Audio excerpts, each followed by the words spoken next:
Hi, this is Steph with Belladonna Dyes, and today we're going to make a circular scarf, Rayon Light, and I got it from Dharma Trading Company, and I've always known these to be called infinity scarves.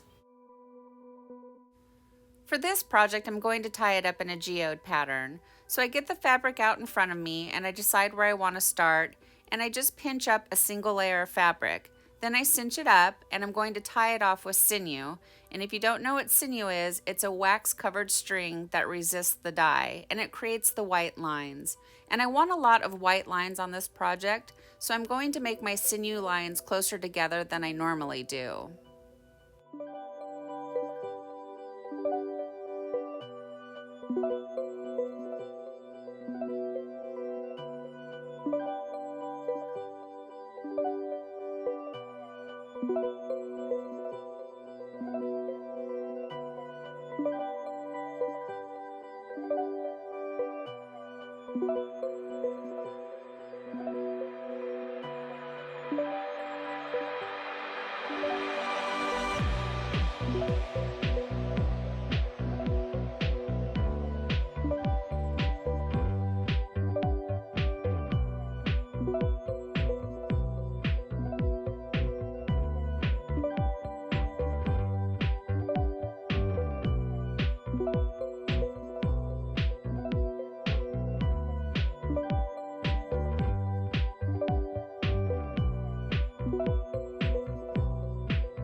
I like to try to make my geodes look random, so as I work my way down, I ruffle up the fabric as I go.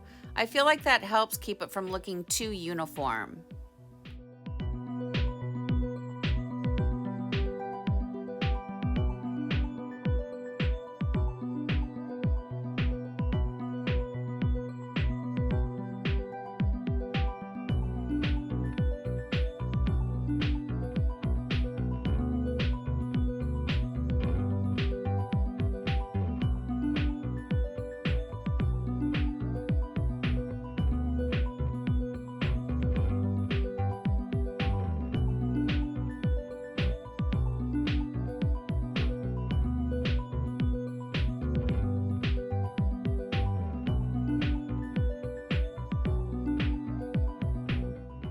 I wrap the sinew around 3 times, 3 maybe 4 times. 3 just seems to be the magic number before you start to pull it tight. If you pull it tight too soon, that slack line that's going in between each sinew line becomes tight and it will create a vertical line across your pattern, and I just don't think that looks very good. So I personally try to avoid that.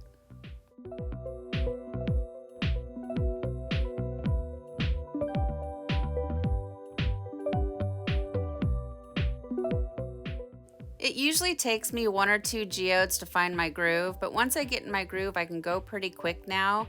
This one took me about 45 minutes to tie up, and I know I'll get faster. I just need more practice.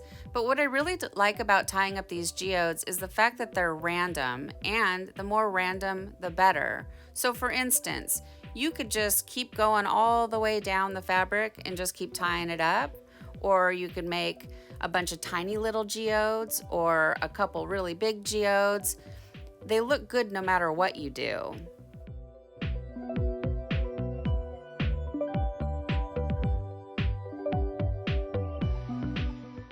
For this scarf, I decided that I wanted multiple geodes in varying sizes. So the next step is to decide where you're going to make your next geode. And I had a little bit of a tough time deciding on how I was going to go about this. At one point I thought I would go over and under through the whole loop of the scarf, and then I thought better of that. I thought that would just be too time consuming having all that fabric in the way. So I decided to do a second geode in the same way I did the first geode, where I pinch up a single layer of the fabric, cinch it all up, and then tie it off with a sinew.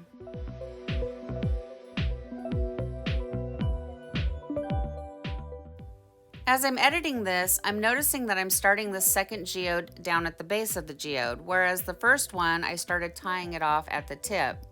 And there is no rhyme or reason to why I did that. So I'm kind of curious how do you guys tie up yours? I think for the most part, I'm more comfortable starting down at the base and working my way out.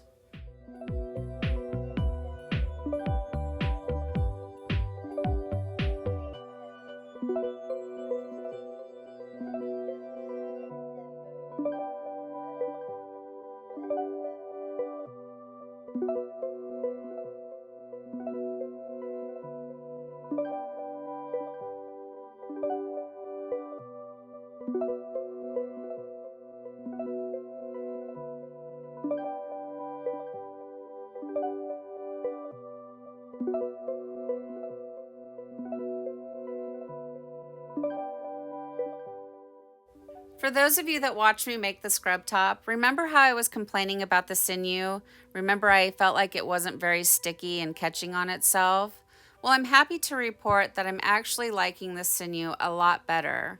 So what I think happened is I couldn't find my white sinew, and I really wanted to show you guys the new Sinew Puller that I got from Jen from Boredom with Jen shop on Etsy.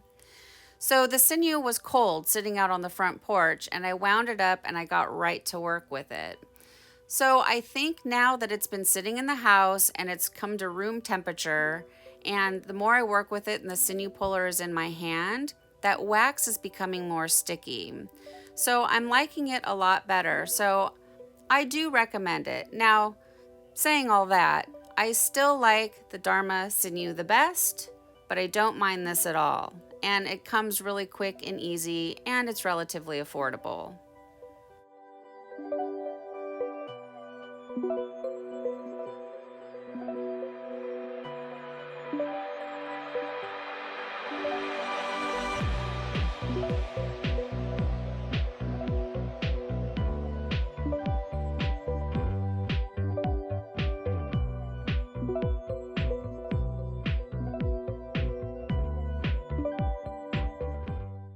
Rayon is a delicate fabric, especially when wet.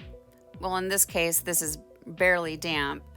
I read the description box on Dharma's website about this scarf, and they specifically say to handle it with care because it's very delicate, and I agree. It's extremely lightweight and very thin.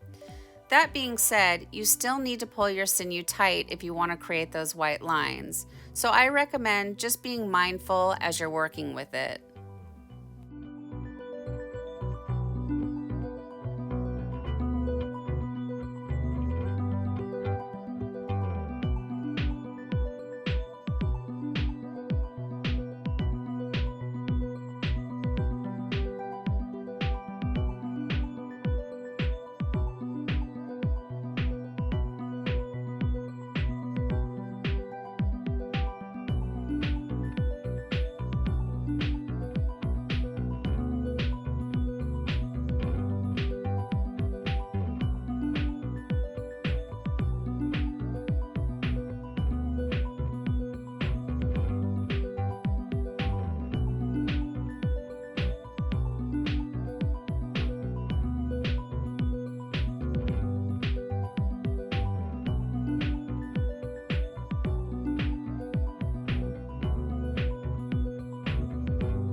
All right, 2 geodes done, and notice how they're 2 different sizes. So now I'm just going to continue on doing the same thing that I did for the first 2, but now I'm going to speed this way up or else we'll be here all day.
I absolutely love my new Sinew Puller, you guys. It works great. It fits in my hand perfectly and it's lightweight. And having that caddy means everything. So I ran out of this sinew on the next project that's coming up in a few days. And I was able to wind that thing up and be done and move on and keep going with my project. I didn't have to wait and ask for help or anything. So there's nothing wrong with my wooden sinew puller from Nikolay, nothing at all. However, like I said, this is quick and easy. I can wind it up in less than a minute all by myself and just keep on going. So I have a link for it down below in the description box, and you get it from Etsy, and the shop name is Boredom with Jen Shop. And then the link for Nikolay's is right underneath that. So pick and choose, but I highly recommend this one because of the caddy. And it's two separate items, the sinew puller and the caddy. So if you want the caddy, you have to also add that to your cart. All right, 3 geodes down and more to go. So now we're heading into the 4th geode, and I'm just going to repeat the process that I did for the first 3. And this is where the tutorial can start to become long. So my question for you guys is, do you want to have me speed it up and you watch me tie the whole thing up, or would you rather me cut out geode, 4, 5, 6, and 7, and then just cut to the end where I start to dye it? Let me know what you guys think.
The next step is to decide how you're going to dye the project. And for this one, I'm choosing to do a Muck ice dye.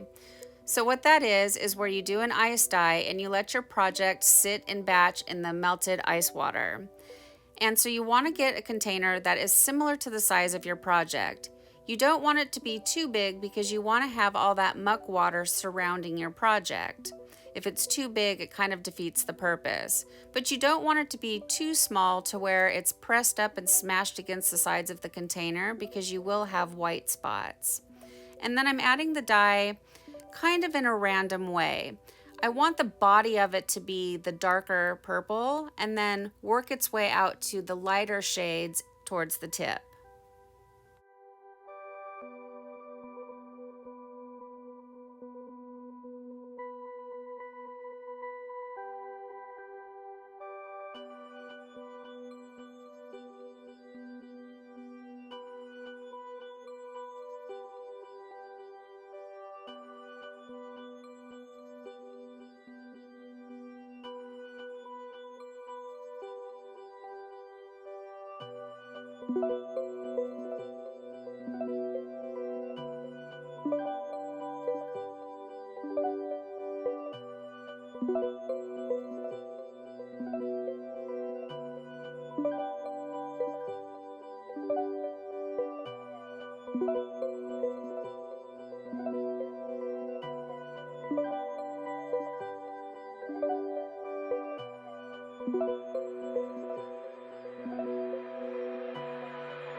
Even though the project soaked in the soda ash prior to me tying it up, I still give it a quick little sprinkle of soda ash for good measure. I'm going to be adding quite a bit of ice, and I want to keep the pH up around 10.5. I want the soda ash and the procion dye to have a chance to react. And then I batch it for 48 hours after the ice melts. It's still pretty cold here in Oregon, and I want to make sure to have the most vibrancy possible. Look at all that beautiful muck water. I think the stuff floating on top, it must be the wax from the Sinew. I was just about to pour it down the drain when I got to thinking about Greg from Goyo's Garden and Tie-Dye. He does this cool thing where he takes his old dye and he pours it into a container and then ties up a shirt and batches the shirt in the old dye. So that dye doesn't have soda ash mixed in it, at least I don't think so. And mine does. So it's been 48 hours. So technically the soda ash and the dye are null, right? But I thought I would save it and go for a little experiment. So stay tuned for that. But for Goyo's Garden and Tie-Dye, if you guys haven't checked out his channel yet, please do. He's a fun guy. He does a lot of upcycling, and it's always cool to see things get a second life. So head over to his channel and subscribe and watch a couple of his tutorials and give him some thumbs up and leave him some comments and just show the love and support. He's our tie-dye friend and we got to support one another. All right, let's talk about the rinse out process. So you want to start by using cold water to rinse away any soda ash that might still be reacting within the fabric, and then increase your water up to hot and rinse until the water runs pretty much clear. From here, I take it to the washing machine and I do however many hot water cycles it takes using Kirillon, and it's usually about 2 hot water cycles. Once that water in the hot water cycle is basically clear, I know that I'm ready for my final hot water wash using Millsoft. And Millsoft is a professional fabric softener, and I get Kirillon and Millsoft from Dharma Trading Company. And then for this project, it's Rayon, so you want to make sure that you wash it in a garment bag. And then I let this one air dry, and then I ironed it, and we'll come back and we'll see the results. Well, here it is, guys. Here's our Muck ice-dyed circular scarf after it's been washed and ironed, and I think this thing is fantastic. I love this color combination. I personally don't wear scarves, but if I did, I would wear this one. And then here is Bella modeling it for you in the various ways that it can be worn. And I'm sure there's many other ways that it can be worn. You could probably tie it around your neck, tie it around your waist, I don't know, wrap it around your head like a bandana or something. I have no idea. Like I said, I don't wear scarves, but this one is a winner. I just love the way that I think it's the Imperial Purple, but it might be the Plum split down into this navy blue. And I'm glad that it did because it gives a little bit of contrast. Otherwise it would just be like magenta. So overall, I'm really pleased with the way it turned out, and I'm definitely going to be making more. So what do you guys think? Please leave me some comments down below. Thank you so much for watching. Please subscribe to my channel, leave a thumbs up, and click the bell and set it to all. That way you get notified of future uploads. And remember, have fun tie-dyeing.